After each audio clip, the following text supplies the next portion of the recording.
We focus so much on perfecting our prayers, our fast, and our personal devotion. But what about the way we treat others?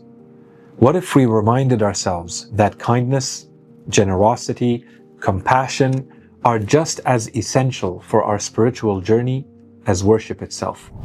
Today's supplication is a powerful reminder that faith isn't just about rituals. It's about action.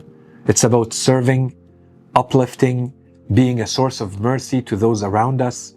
So let's explore how this dua teaches us to embody the true spirit of the holy month of Ramadan, not just through worship, but in the way we live and in the way we give. On day 8 of the holy month of Ramadan, we recite the following supplication.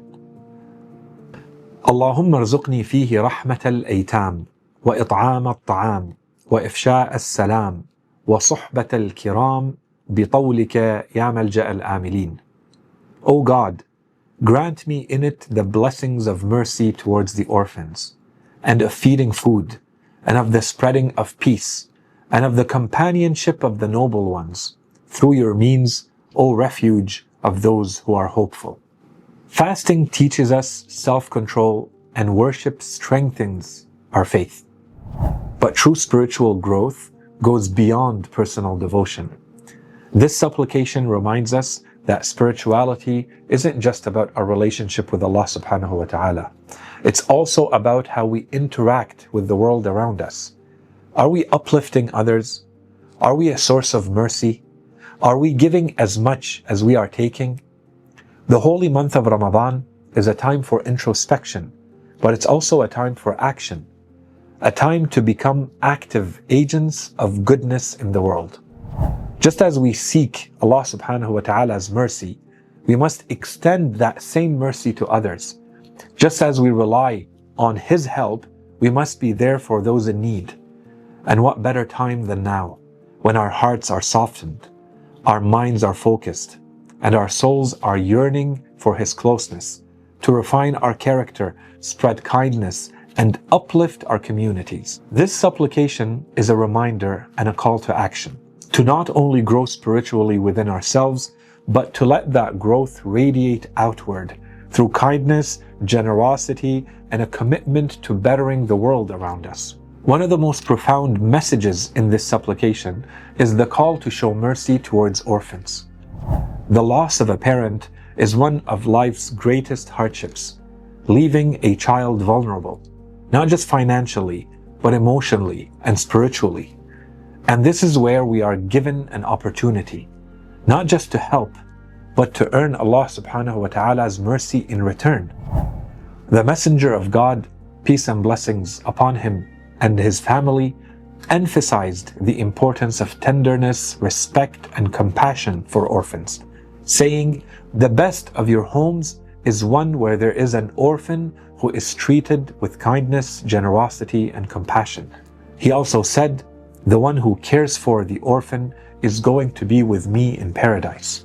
Let's find ways to support orphans, and not just financially, but emotionally, whether through donations, mentorship, or simply showing kindness. Small actions can make a huge difference. Let's make it a habit to check on children in our communities who may need extra care and support. Let's be the people who create space in our hearts and homes for those in need of love. Every act of mercy we show brings us closer to the ultimate mercy of Allah subhanahu wa ta'ala. Ramadan is a month of self-restraint, but it is also a month of giving. This supplication reminds us that while we voluntarily abstain from food and drink, millions around the world experience hunger, not as an act of worship, but as a daily reality.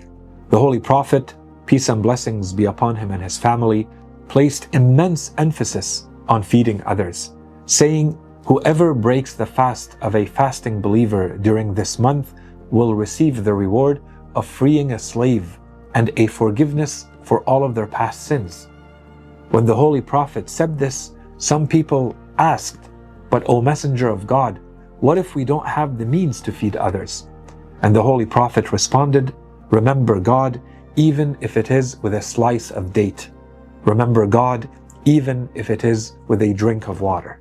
Let's prioritize feeding others, even in small ways, whether it's sponsoring a meal, donating food, or sharing a food or anything else with a neighbor.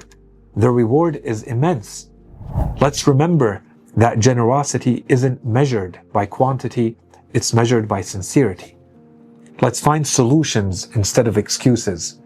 Even if we have little, we can always give something, just as the Holy Prophet advised. The more mercy we extend to others, the more mercy we invite into our own lives. Imagine a world where every interaction begins with a sincere Salamun Alaikum, a greeting of peace that carries weight, sincerity, and warmth. The Prophet, peace be upon him, and his family said, "The best and most beneficial of all manners in this world and the afterlife is the spreading of peace in the world." Let's make salam a meaningful habit, greeting each other with sincerity and warmth. A simple act of kindness can brighten someone's day. Let's avoid negativity, gossip, and harsh words. Our words should uplift, not harm. Let's really try to go beyond the word salam to what it truly means and become sources of peace in our families, in our workplaces, in our communities. Promoting kindness and understanding strengthens the bonds of faith and shows our true humanity, just as Islam, our religion of peace, instructs us to do. Finally, let us work on our inner and spiritual peace, which can only come through a constant remembrance or dhikr of Allah subhanahu wa ta'ala in our lives. This supplication also teaches us that who we surround ourselves with shapes our character. Imam Ali, peace and blessings upon him, wisely said, "The companionship of the wicked leads to wickedness, like the passing wind which carries stench when it passes by." Let's choose friends who bring us closer to Allah subhanahu wa ta'ala, those who encourage growth, sincerity, righteousness. Those are the ones who are worth keeping close. Let's assess our environment. Does it help or does it harm our faith? If it pulls us away from goodness, it may be time for a change. Let's strive to be people who uplift others. Just as we seek good company, we should also be good company ourselves to others. Faith is more than just rituals. It's reflected in our character and our service to others. Generosity isn't about how much we give. It's about how sincerely we are giving. Spreading peace starts with how we treat people every day. The people we keep around us influence our spiritual journey. Let's choose wisely. Let's make this holy month of Ramadan a transformation, not just a routine.